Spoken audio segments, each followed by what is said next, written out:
Hello বন্ধুরা, এমকেটিভি cooking এ সবাইকে স্বাগত। তো আজকে আমি তোমাদেরকে মাছের ঝালের রেসিপি শেয়ার করব। আমি আজকে বড় সিলভারটা মাছ এনেছিল তোমাদের দাদা, তা সেইটা দিয়ে আজকে ঝাল করব। তো দেখো, আমি ঝাল বানানোর জন্য আমি এখানে একটা কড়া ভর্তি দিয়েছি, আর এখানে আমি 2 থেকে 3টা পেঁয়াজ আমি ছোটো ছোটো করে কেটে নিয়েছি। তার সঙ্গে টমেটো, রসুন বাটা আর কাঁচা লঙ্কা নিয়েছি। আর সর্ষের তেলটা কিন্তু আমি 6 চামচ নিয়েছি। তো দেখো, এইগুলো দিয়ে আমি এখন ভালো করে নাড়াচাড়া করে নিয়েছি। গ্যাসের ফ্লেমটা আমি মিডিয়ামে রেখেছি, লো থেকে মিডিয়ামে রাখতেই হবে।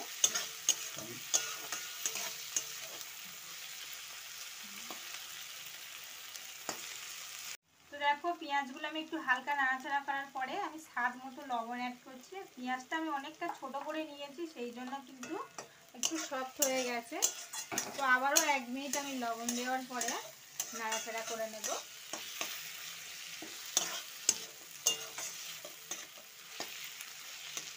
তো 1 মিনিট আমার হয়ে গেছে। আমি এর মধ্যে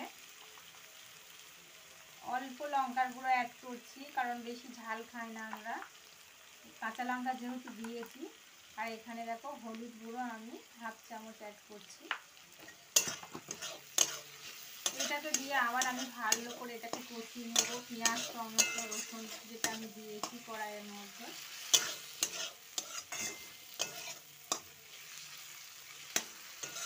তোমরা যদি চাও এটা আরও ঝাল ঝাল করতে পারো, লঙ্কার গুঁড়োটা বেশি দিয়ে দেবে বা হলুদটাও বেশি দেবে, কালারটা আরও সুন্দর আসার জন্য।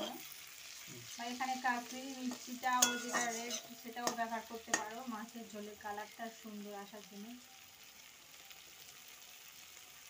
মাংসের মধ্যেই কিন্তু টেস্ট এসে যাবে যদি কাশ্মীরি রেড মিষ্টিটা ব্যবহার করো। আমি করি, কারণ আমরা ঘরোয়াভাবে খাবো বলে। তো দেখো, 1 মিনিট কষানো হয়ে গেছে। আমি এর মধ্যে স্বাদ মতো চিনি অ্যাড করছি, কালারটা সুন্দর আসার জন্য। আর যেহেতু আমরা একটু মিষ্টি মিষ্টি খাই, সেই জন্য চিনি অ্যাড করছি। তোমরা চাইলে নাও করতে পারো।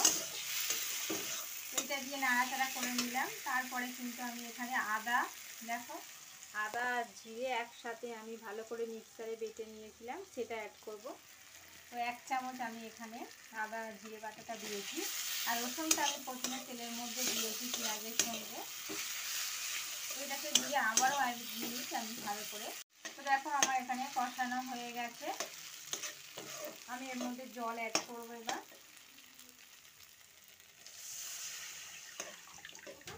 হ্যাঁ, তো দেখো, 1 মিনিট জল দেওয়ার পরে এটা আমার ফুটতে শুরু করে দিয়েছে। তো এর মধ্যে আমি এই মাছগুলো, যে দেখো আমি সিলভারকা মাছ নিয়েছি, সেইগুলো কিন্তু অ্যাড করব। তো এখানে আমি 7 থেকে 8 পিস নিয়েছি। তো এবার আমি এগুলো অ্যাড।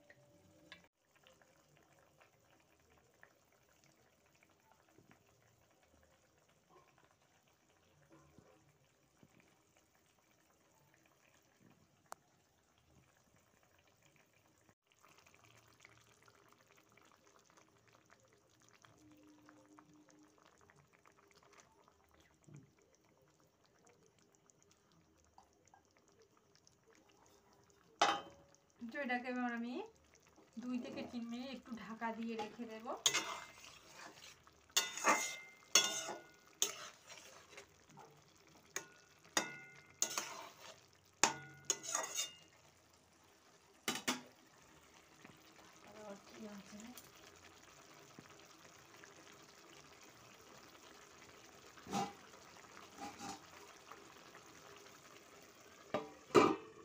তো 5 মিনিট হয়ে গেছে, আমি ঢাকাটা খুলে দেখি এখন আমার মাছের ঝালের রেসিপিটা কেমন হলো। তো দেখো, পুরো গায়ে গায়ে হয়ে গেছে। তো সব শেষে আমি গরম মশলাটা অ্যাড করব, কারণ গরম মশলাটা অ্যাড করলে বিশেষ করে সিলভারকা মাছ একটা সুন্দর স্বাদ এসে যায় খেতে। আমি এই সানরাইজের শাহি গরম মশলা অ্যাড করছি, স্বাদে গন্ধে ভরপুর। আর তোমাদেরকে বলছি, আমার রেসিপিটা একটু যদি ফলো করো, তোমাদের যদি হোটেল বা রেস্তোরাঁয় যে আমরা মাছের ঝাল খেয়ে থাকি, এই রেসিপিটা যদি তোমরা করে থাকো, তাহলে কিন্তু কিছুটা কম, খুব একটা স্বাদ খারাপ হবে না কিন্তু। তো চলো, এটা হয়ে গেছে, আমি এবার নামিয়ে নেব।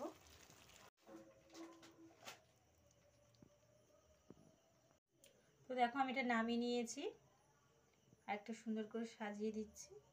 তো আমার রেসিপিটা কেমন লাগলো তোমরা কিন্তু কমেন্ট করে জানাবে, আর ভালো লেগে থাকলে কিন্তু লাইক আর সাবস্ক্রাইব করবে, আর পুরো ভিডিওটা দেখবে, আর পাশে থাকা বেল আইকনটা কিন্তু প্রেস করবে, কারণ যখন কোনো আমি নতুন রেসিপি নিয়ে আসবো সবার আগে তোমাদের কাছে পৌঁছে যাবে। তো আজকের এই রেসিপিটা এই পর্যন্ত। Thank you.